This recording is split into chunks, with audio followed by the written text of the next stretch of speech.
और दोस्तों, एक आदमी समाज में बहुत ही सक्रिय रहता था। सभी लोग उसे जानते थे, समाज में उसका बड़ा मान सम्मान था। लेकिन किसी कारणवश वो अब निष्क्रिय होने लगा, अलग थलग रहने लगा और समाज से दूर हो गया। कुछ समय पश्चात एक ठंडी रात में समाज का मुखिया उस आदमी से मिलने गया और जैसे ही उसके घर गया तब देखा कि वो व्यक्ति घर में अकेला था और उसके सामने आग जल रही थी और वह आग के सामने बैठा बैठा ताप रहा था। जैसे ही मुखिया वहां पहुंचा, उसने उसका खामोशी से अभिवादन किया और उसके बाद दोनों ही उस जलती हुई आग के सामने बैठकर तापने लगे। तापते तापते थोड़े समय बाद मुखिया ने उस आग में जलती हुई एक लकड़ी को लेकर साइड में रख दिया। अब वो आदमी उन सारी चीजों को बड़े ध्यान से देख रहा था और मन ही मन आनंदित भी हो रहा था, बड़ा खुश हो रहा था, क्योंकि काफी समय से अकेला था और आज उसके साथ में समाज का मुखिया बैठा हुआ है। उसने देखा कि जिस लकड़ी को बाहर रखा है वो थोड़े समय पूर्व जल रही थी और वो चारों तरफ प्रकाश फैला रही थी, लेकिन उसकी आग धीरे धीरे हल्की होती गई और थोड़े समय बाद ये हुआ कि उसकी आग बुझ गई।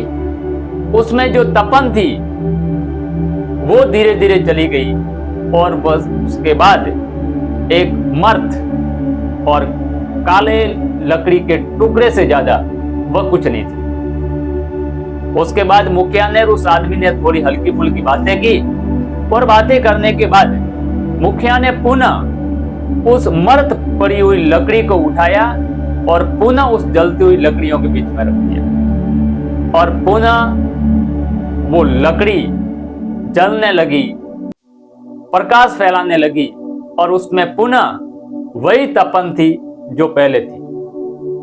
उसके बाद जैसे ही मुखिया उसके घर से रवाना हुआ तो वो आदमी उनको गेट तक छोड़ने गया और छोड़ने जाते वक्त उसने मुखिया को बहुत धन्यवाद दिया कि आपने मेरे घर आकर बिना कुछ बोले मुझे एक बहुत बड़ी सीख दी है। आपने मुझे बहुत बड़ा पाठ पढ़ाया है कि जिस प्रकार से अलग की हुई लकड़ी अपनी रोशनी, अपना प्रकाश, वो सारी चीजें खो देती है, उसी प्रकार से समाज से अलग हुआ व्यक्ति अपना अस्तित्व खो देता है। इसलिए दोस्तों, हमेशा समाज के साथ जुड़ा रहना चाहिए।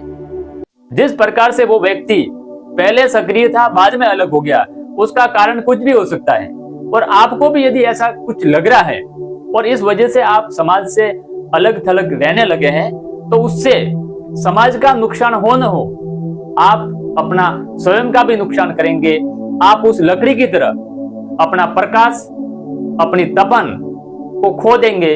इसलिए दोस्तों, हमेशा समाज के साथ जुड़कर आपको जहां लग रहा है कि यहाँ पे कुछ बदलाव होना चाहिए, आपके मन में कुछ नए विचार आ रहे हैं, आपको लग रहा है कि हमारे विचारों से इंसान का भला हो सकता है, तो आपको अपनी बात रखनी चाहिए और हमेशा सकारात्मक सहयोग के साथ समाज में जुड़कर इंसान की भलाई के लिए कार्य करना चाहिए और अपने हुनर को लेकर के घर बैठने की बजाय समाज के साथ जुड़कर एक नई कार्य योजना के साथ कार्य करना चाहिए।